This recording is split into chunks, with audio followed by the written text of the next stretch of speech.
সাম্প্রতিককালে বিদ্যালয়ে পরিষ্কার পরিচ্ছন্নতা কর্মসূচি চালু করা হয়েছে। আমি ইতিমধ্যে বলেছি যে এই বাক্যটি অ্যাক্টিভে হবে নাকি প্যাসিভে হবে, ইতিমধ্যে আপনি বুঝতে পারছেন। কারণ আমরা লক্ষ্য করছি এখানে হয়েছে আছে। তার মানে প্রথমত আমরা বুঝতে পারি যে এই বাক্যটি প্যাসিভে আছে। কিভাবে প্যাসিভে আছে?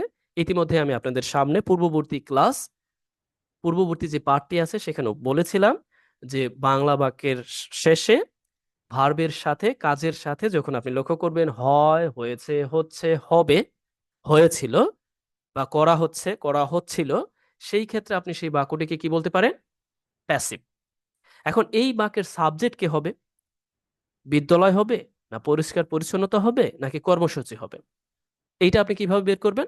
আমি আপনাকে স্পষ্টতই বলেছিলাম এটা আপনি বের করবেন কিভাবে? সরাসরি এখানে এই যে হয়েছে, চালু করা হয়েছে, এটা তো ভার্ব। একে আপনি প্রশ্ন করবেন। প্রশ্নটা করবেন কি দিয়ে? আপনি ওয়ার্ড দিয়ে প্রশ্ন করুন। হোয়াট? মানে কি চালু করা হয়েছে? তাহলে উত্তরটা আপনি কি পাবেন? পরিষ্কার পরিচ্ছন্নতা কর্মসূচি। এই হচ্ছে উত্তর। লক্ষ্য করেছেন? তাহলে আমরা লিখে ফেলতে পারি। সরাসরি দেখুন আমরা এখানে লিখে ফেললাম যে পরিষ্কার পরিচ্ছন্নতা কর্মসূচি আমরা বলতে পারি এভাবে যে নিট অ্যান্ড ক্লিন যে প্রোগ্রাম, ওকে, প্রোগ্রামস চালু করা হয়েছে। তার মানে আমাদের লিখতে হবে প্রেজেন্ট পারফেক্টে। আমরা যেহেতু সাবজেক্টটি প্লুরাল আছে আমরা হ্যাভ দিতে পারি। তারপরে আমরা সিম্পলি লিখতে পারি যে বিন, কারণ আমরা জানি প্যাসিভ হলে বিন যুক্ত করতে হবে এবং অ্যাক্টিভ প্যাসিভ কিভাবে করতে হয় ইতিমধ্যে আমি আলোচনা করেছি। Have been. এরপরে চালু করার ইংরেজিটা কি? আমরা স্টার্টেড দিতে পারি। স্টার্টেড ভার্বের থ্রি ফর্ম, বা আমরা আরো অনেক কিছু দিতে পারি। ইনিশিয়েটেড দিতে পারি, স্টার্টেড দিতে পারি, নো প্রবলেম। এখন এটা কোথায় চালু করা হয়েছে? এটা চালু করা হয়েছে মূলত বিদ্যালয়ে। তাহলে বিদ্যালয়ে ইংরেজিটা আমরা লিখে দিতে পারি বিদ্যালয়ে। তার মানে আমাদের লিখতে হবে adverb of place at preposition যোগে এখন আমাদের বিদ্যালয় ইংরেজিটা লিখে দিতে হবে স্কুল। কেমন? তোমার এই সাম্প্রতিককালে, এখন এই সাম্প্রতিককালে এটা এখনো বাকি আছে। এইটা অ্যাজ এ অ্যাডভার্ব হিসেবে স্বাধীন, এই অ্যাডভার্ব হিসেবে এটাকে আপনি শুরুতেই বসিয়ে দিতে পারেন। এটা সাধারণত সৌন্দর্য দেখায়। চাইলে কিন্তু আপনি শেষের দিকেও বসাতে পারবেন, সমস্যা নেই। তবে এই ক্ষেত্রে যেহেতু আমরা শুরুতেই বসানোর সুযোগ পাচ্ছি, আমি দিয়ে দিচ্ছি। অনেকে আবার বলতে পারেন আসলে এটার কি কোনো রুলস রেগুলেশন আছে কিনা? দেখুন, অ্যাডভার্বিয়াল যে অংশগুলো আছে, adverb of phrase, adverb of place, adverb of time, adverb of reasons, adverb of frequency, okay, adverb of manners, এই ব্যাপারগুলো আসলে স্পেসিফিকলি কোনো নির্দিষ্ট একটা স্থানে বসে না। আপনি যখন পত্রিকা পড়তে যাবেন তখন আপনি অনেক সময় সাবজেক্টের পরেই দেখবেন, ভার্বের পরে দেখবেন, ভার্বের শেষে দেখবেন, আবার দেখবেন যে একেবারে মূল সাহায্যকারী ভার্ব এবং মূল ভার্বের মাঝে আবার কমা দিয়ে বসায় দিছে। তার মানে আমি আপনাকে স্পেসিফিক করে দিচ্ছি না। তবে আমরা যখন বড় বাক্যগুলো তৈরি করব, অনেক বড়, বড় বাক্য, যখন আমাদের প্রয়োজন হবে যে একসাথে ৫-৬ ধরনের আ মানে অ্যাডভার্ব ব্যবহারের, ঠিক তখন আমি এই ব্যাপারগুলো সম্পর্কে আরো বিস্তারিত আলোচনা করব। আপাতত আমরা এতটুকুই জানি। Okay. Neat and clean programs have been started at schools. সাম্প্রতিককালে কি করা হয়েছে? চালু করা হয়েছে। নেক্সট উই সি প্রতিদিন শ্রেণীকক্ষগুলো শিক্ষার্থীদের দ্বারা পরিষ্কার করা হচ্ছে। তার মানে করা হচ্ছে, আপনি ওয়ার্ড দিয়ে প্রশ্ন করবেন। কি করা হচ্ছে? পরিষ্কার করা হচ্ছে। কি পরিষ্কার করা হচ্ছে? ডেফিনিটলি আপনার উত্তরটা কি আসবে? শ্রেণীকক্ষগুলো। কাদের দ্বারা পরিষ্কার করা হচ্ছে? শিক্ষার্থীদের দ্বারা। হয়ে গেল। তাহলে আমরা লিখে ফেলতে পারি কি? এইভাবে যে এভরিডেই, প্রতিদিন। ওকে? তাহলে এই প্যাসিভ বাক্যের অবজেক্ট এবং সেটা কিন্তু আমাদের সাবজেক্ট হিসেবে ব্যবহার করতে হচ্ছে। তাহলে শ্রেণীকক্ষগুলো আমরা কি লিখতে পারি? যে ক্লাস রুমস, ক্লাসরুমস গুলো, তাই তো? মানে শ্রেণীকক্ষগুলো। এখন আর বিং, আর বিং কেন দিচ্ছি? কারণ আমরা জানি যে প্যাসিভ বাক্য যখন আমরা লিখতে যাই তখন আমাদের অক্সিলারি ভার্ব অ্যাম ইজ আর, এরপর বিং ভার্বের থ্রি ফর্ম। পরিষ্কার করা ইংরেজিটা কি? আমরা এখন পরিষ্কার করা ইংরেজিটাকে এইভাবে লিখতে পারি যে ওয়াশ দিতে পারি। ওয়াশ মানে যদি আপনি পানি দিয়ে ধৌত করেন, তবে এই ক্ষেত্রে আমার মনে হয় ক্লিন সবচেয়ে ভালো হয়। ক্লিন, পরিষ্কার করা হচ্ছে। কেমন? আশা করছি বুঝতে পারছেন। ওকে? এরপর লক্ষ্য করুন, প্রতিদিন ইতিমধ্যে আমরা দিয়ে দিয়েছি। এখন লক্ষ্য করুন। এই অংশটা বিগত সপ্তাহে পুরো বিদ্যালয় মাঠ পরিষ্কার করা হয়েছে সহযোগিতায়। ওকে, ধরুন আপনি ছাত্রদের সহযোগিতা এটা নাই, এই বাক্যটা আপনাকে দিলাম, এই বাক্যটা আপনি করবেন। যদি না বোঝেন আমাকে অবশ্যই আমাদের সাপ্তাহিক ক্লাসে জিজ্ঞেস করবেন যে এই বাক্যটি আপনি কতটুকু বুঝতে পারছেন, কতটুকু বুঝতে পারেননি। পুরো বিশ্ববিদ্যালয় মাঠ পরিষ্কার করা হয়েছিল। হয়েছে বলতে আসলে বিগত সপ্তাহ তো আমরা এটা বলতে পারি যে হয়েছিল। এটা আসলে এটার সাথে প্রাসঙ্গিকতা যায় আরকি। হয়েছিল। জি। এটা আপনি করবেন। এটা আপনার জন্য কাজ। সুতরাং মাথায় রাখবেন এটা আপনি পড়ে আমাদের সাপ্তাহিক ক্লাস সেখানে দেখাতে পারেন। আবার নিজে, নিজে যদি পারেন তাহলে তো ভালো। এরপর লক্ষ্য করুন পরের যে অংশটুকু আছে, আমরা যদি পরের ২ টা অংশ একসাথে দেখার চেষ্টা করি, এই অংশটুকু একসাথে দেখার চেষ্টা করি।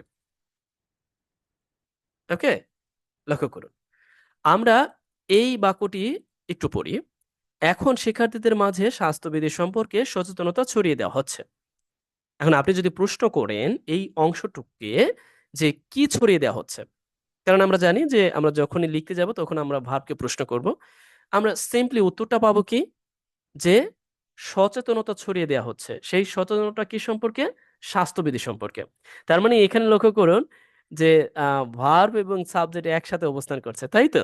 সাধারণত আমরা লক্ষ্য করি বাংলা বাক্যের ক্ষেত্রে সাবজেক্ট এবং ভার্ব একসাথে অবস্থান করে না। তারপরে এখানে আমরা দেখতে পাচ্ছি। যাই হোক, যেখানেই থাকুক না কেন ইংরেজিতে লেখার সময় আপনাকে subject plus verb plus object ওইভাবে লিখতে হয় যদি অবজেক্ট থাকে।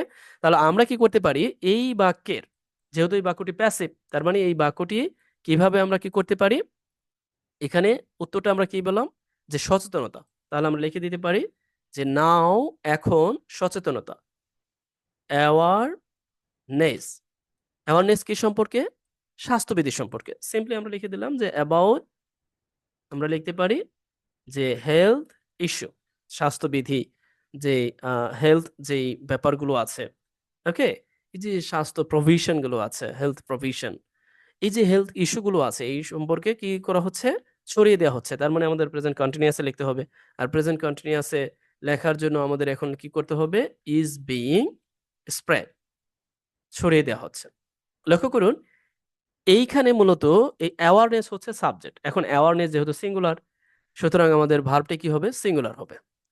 আমরা আবারও আমাদের ধারাবাহিক ক্লাসের অংশ হিসেবে সাবজেক্ট ভার্ব এগ্রিমেন্ট এর যখন ক্লাস পাবো তখন এই ব্যাপারগুলোকে ভালোভাবে বোঝাতে পারবো যে এই পুরো অংশটা এখানে সাবজেক্টের মতো কাজ করলেও মূল সাবজেক্ট কিন্তু অ্যাওয়ারনেস সচেতনতা এবং সেটা হচ্ছে প্রাসঙ্গিকতা ক্রমে আমরা এখানে বসায় দিচ্ছি যে যেটা হেলথ সম্পর্কে সচেতনতা ইজ বিং স্প্রেড ছড়িয়ে দেওয়া হচ্ছে কোথায় অ্যামং স্টুডেন্টদের মাঝে এই তো হয়ে গেল বুঝতে পারছেন এটা কিন্তু আপনাকে কাজ দিয়েছি ইতিমধ্যে আর এখন আবারও কাজ। এটাও আপনার জন্য কাজ। কারণ আমাদের মূলত আমাদের এই রেকর্ডেড কোর্সের মূল উদ্দেশ্যই হচ্ছে আপনাকে দিয়ে কাজ করানো।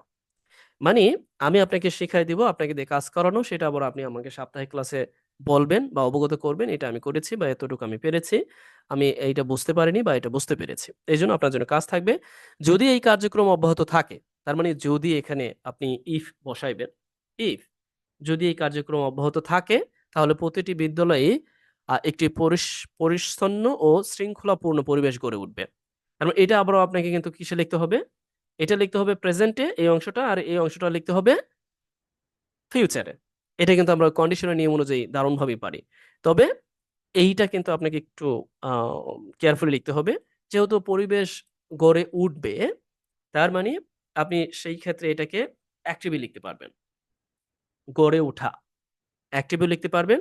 তবে আবার আপনি চাইলে এটাকে প্যাসিভও লিখতে পারবেন। যে পরিবেশ তৈরি করা হবে। তাহলে আপনি প্যাসিভে লিখতে পারবেন। আমার মনে হয় কি আপনাকে যেহেতু আমরা অ্যাক্টিভ প্যাসিভের ব্যাপার নিয়ে কথা বলছি, আপনাকে আমি প্যাসিভই করতে বলি যেটা ভালো হবে। পরিবেশ এইভাবে লিখতে পারি যে তৈরি করা হবে। তবে এটার সাথে প্রাসঙ্গিকতাটা কিছুটা হলেও খটকা লেগে যায়। ওকে, যদি এই কার্যক্রম অব্যাহত থাকে তাহলে প্রতিটি বিদ্যালয়ে একটি আ পরিষ্কার ও শৃঙ্খলাপূর্ণ পরিবেশ তৈরি হবে। জাস্ট এতটুকু লিখি আর কিছু হবে না। করা হবে, হবে না। তৈরি হবে জাস্ট এতটুক। তৈরি হবে। ওকে? আপনি আ পরিবেশ তৈরি হবে জাস্ট লিখে দিতে পারেন যে will be created তার মানে এটাকে প্যাসিভ এ করতে পারেন। ওকে? যাই হোক।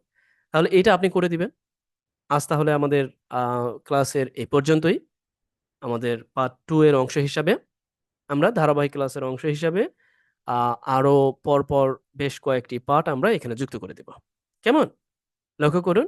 আর বাকি কাজগুলো কিন্তু আপনাকেই করতে হবে। আপনিই করবেন। আমাদের এই যে পার্ট 2 এর অংশ হিসেবে বা 3 এর অংশ হিসেবে এগুলো থাকবে। ধারাবাহিকভাবে আমরা এগুলো পাবো। কেমন?